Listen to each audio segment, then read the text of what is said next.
Have you ever felt like you're just spinning your wheels, trying to deal with difficult people or situations?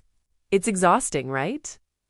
The book of Proverbs specifically, chapters 26 and 27, offers some incredibly practical advice that feels like it was written just for us today. It's like a life manual for navigating tricky relationships and making wise choices. Let's start with Proverbs 26. It kicks off with some powerful imagery about dealing with fools. You know the saying, "Don't argue with a fool, or people won't be able to tell you apart." That's straight from here. The wisdom is to not engage on their level. Trying to reason with someone committed to their foolishness is like trying to catch the wind. It's a waste of your energy and time. The proverb says, "Answering a fool according to his folly makes you just like him." But then, it says to answer a fool to show him his folly. What's the difference? It's about your motive. Don't sink to their level, but sometimes, a clear, firm response is needed to shut down nonsense, not to win an argument. The chapter then shifts to talk about sluggards, or lazy people. The imagery here is almost comical. The sluggard is so lazy, he says, there's a lion in the road. A fierce lion is in the streets. He makes up wild excuses to avoid work. He's like a door turning on its hinges, lots of movement, but he goes nowhere. It's a powerful reminder that laziness often dresses up as fear or caution. We need to be honest with ourselves.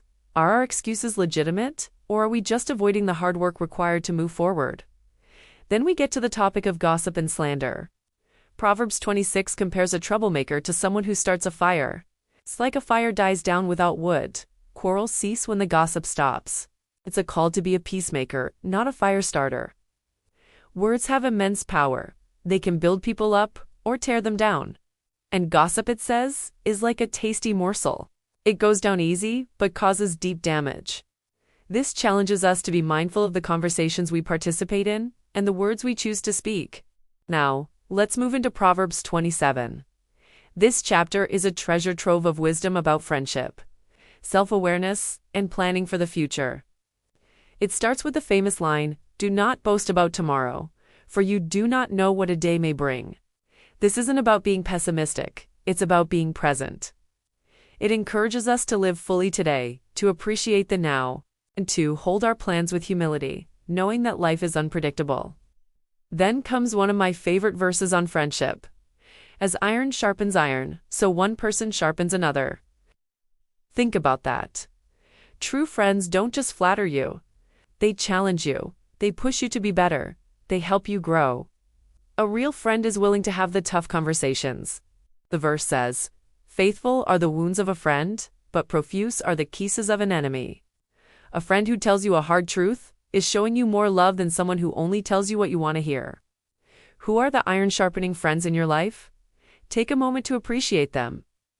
The chapter also gives us a reality check on self-perception. Let someone else praise you, and not your own mouth. True worth doesn't need to be announced. It's seen in your actions and character. When we constantly have to tell people how great we are, it often signals insecurity. Instead, let your work, your kindness, and your integrity speak for themselves. Finally, Proverbs 27 closes with a beautiful picture of diligence and stewardship. It talks about knowing the condition of your flocks and giving attention to your herds. For most of us, this isn't about sheep and goats. It's about being responsible with what we've been given: our finances, our relationships, our talents, our health. Are we paying attention? Are we managing our resources wisely so they can sustain us in the long run? It's a call to be proactive and responsible, not just for our own sake, but for the sake of those who depend on us. So, from dealing with difficult people to cultivating meaningful friendships and managing our lives with wisdom, Proverbs 26 and 27 are packed with timeless truths. They invite us to look at our lives, our words, and our relationships with fresh eyes. It's not about being perfect, but about being intentional. Thanks so much for watching. If this resonated with you, I'd love for you to subscribe and join our community as we explore more wisdom together.